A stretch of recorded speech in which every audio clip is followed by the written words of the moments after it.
স্মৃতি, তুমি বলো আমাকে, তুমি চুপ করে থাকলে আমি কিভাবে বুঝবো বলো? বুঝবো না কেন? তুমি ফিডার খাও?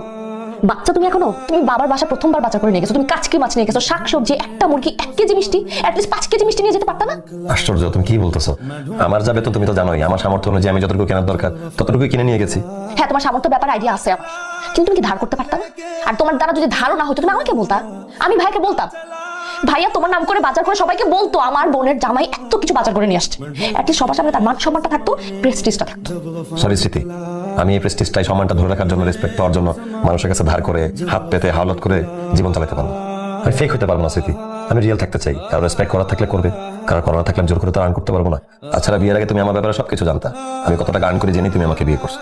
এখন সংসার করার অবস্থায় এই কথা, এই প্রসঙ্গ কেনই বাড়তেছে? আসতেছে কারণ এই যে 20 টাকার ফুল প্রেমের সময় খুব ভালো লাগে, রোমান্টিক মনে হয়, কিন্তু বিয়ের পরে 20 টাকার ফুল ফুল মনে হয় না, কাটা মনে হয়, কাটাই পুরোটা না, কাটায় ভরা।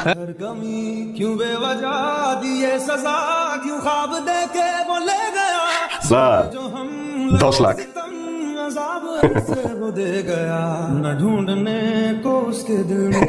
অসুবিধা নাই স্যার, 15 লাখ।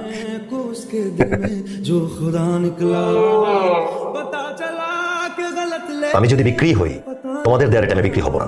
আমার যদি নিজেকে বিক্রি করতেই হয়, আমার বিক্রি করার রেট আমি নিজে নির্ধারণ করবো। স্যার, খালি চেক অ্যামাউন্ট আপনি বসায় নেন। স্যার,